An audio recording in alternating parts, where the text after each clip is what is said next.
He laughed the day he humiliated her, thinking her silence meant she was nothing. But silence, she learned, can be a weapon sharper than steel. She had loved him with everything: trust, hope, her heart. He tore it apart like paper in a storm. And now, he would watch the woman he mocked rise higher than he ever dreamed. Untouchable, untamed, unstoppable. They said she would crumble. They said revenge is hollow. They did not know the fire that had been quietly building, the storm that had been waiting. She remembered every cruel word, every smirk, every betrayal. Each one became a brick in the empire she would build. One day, he would fall to his knees. And she would smile, not with malice, but with the serenity of someone who finally understood her own power. She had trusted him with her heart as if it were a fragile vase, ready to shatter at the slightest touch. He smiled at her devotion, kissed her hand, whispered promises that tasted like honey. But honey can hide poison. She did not see it at first: the subtle sneer when she spoke, the lingering looks he gave to others, the quiet contempt masked as jest. The night it happened, the world twisted on its axis. He mocked her before the court, before friends who had called her a sister. He laughed, a sharp, cruel sound, as if her pain was entertainment. Her cheeks burned with shame, her heart cracked like dry wood in a fire. She begged, but words were useless. He had already decided she was a joke, a shadow to his brilliance. She walked home through the rain, wet and trembling, the city lights reflecting a world that seemed to turn against her.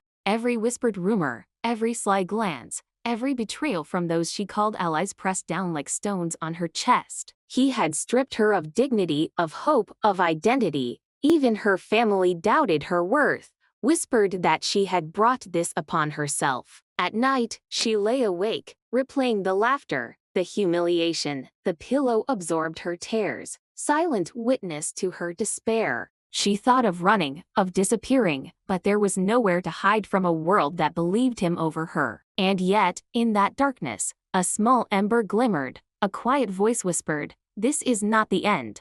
But the world did not know the strength she would forge from this crucible. The betrayal was absolute, total, irredeemable, and it was perfect. Because from absolute ruin, a woman could rise. The world thought she was broken. They thought she would vanish quietly, swallowed by shame and despair. But death or near death, or whatever brush with nothing it had given her, had done something miraculous. It had carved away the parts of her that were soft, naive, trusting. What remained was steel wrapped in velvet, a mind sharper than any blade, a heart tempered in fire. She learned quickly. She learned patience, observation, strategy. Every slight she had endured became a lesson. Every betrayal a map to a future she would command. She studied the rich, the powerful, the manipulators, those who moved worlds with whispers and money, and she became one of them. Quietly, invisibly, she rebuilt herself from the ashes of her old life. Her beauty, once a vulnerability, became a weapon.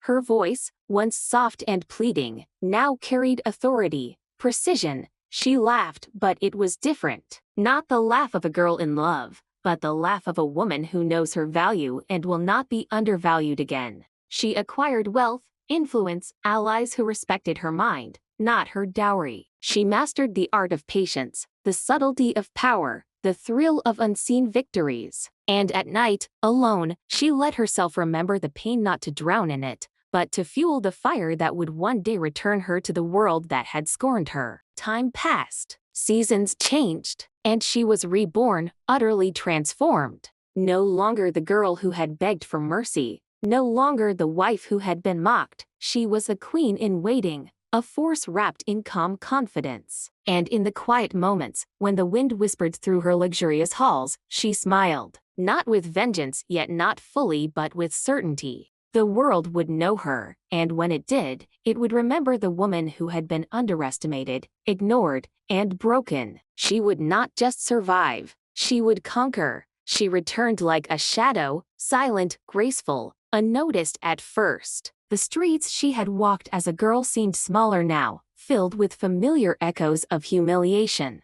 But she moved differently, every step measured, every glance intentional. No one would suspect the girl they had dismissed was now a force to be reckoned with. She watched him from afar, the man who had shattered her heart. He had not changed. Still arrogant, still careless, still blind to the danger he had created. And she let him live in that blindness for a while. Patience was part of her new power. She made small moves first. A whispered suggestion to an influential ally, a strategic investment here, a timely alliance there. Nothing flashy, nothing obvious, yet the wheels began to turn. He laughed when her name crossed his lips, still assuming she was harmless, irrelevant. Every laugh he gave her once, every smirk, every insult was stored in her mind like currency, to be spent wisely. She frequented the places he frequented, subtly inserting herself into circles he dominated. She listened, learned, and quietly influenced decisions that would tip scales in her favor. He noticed her not as a threat, but as a curiosity. And that was his first mistake. In quiet moments, she allowed herself small triumphs. A deal that he had coveted, quietly taken. An ally he trusted, now loyal to her. She never gloating, never boasting. Just watching, waiting, letting him crumble under the weight of his own arrogance. Her heart, once tender and raw, now moved with precision. She felt power without cruelty, influence without malice. And still, she felt the quiet pulse of revenge, a rhythm that matched her own heartbeat. The world that had once humiliated her was now slowly bending to her will. And he was at the center, blind to the storm that had returned. She smiled to herself. The girl he had mocked was gone. The woman who had returned would make him regret ever underestimating her. The day came quietly, without fanfare, without warning, the day he finally realized he had misjudged her. She did not storm into his life with rage. She did not scream, did not demand recognition. She moved like the tide, inevitable, reshaping the world around him while he still thought he controlled it. The deals he had counted on fell through. Allies he had trusted shifted subtly but unmistakably toward her. Every choice he made seemed to backfire. He scratched his head, confused, frustrated, slowly recognizing that the woman he had scorned was no longer the same. Her name carried weight now. Her smile commanded attention. Her presence alone could tip fortunes. He approached her one evening, in a gilded hall, under chandeliers that reflected his arrogance back at him. "Why are you here?" he asked, voice tight, eyes searching hers for the girl he had mocked. She met him calmly, serenely, with the confidence of someone untouchable. "Why are you here?" she echoed, a soft mirror of his own uncertainty. The truth hit him like cold water. Every empire he had tried to claim, every influence he thought he had secured, it was hers now, subtly, quietly, completely. He remembered the nights he mocked her, the sneers, the laughter, the contempt. And now, he was powerless. Watching her, he felt the bitter taste of regret, the hollow ache of missed opportunity. She did not raise her voice. She did not revel in cruelty. Her revenge was a quiet, perfect symmetry, justice rendered with elegance.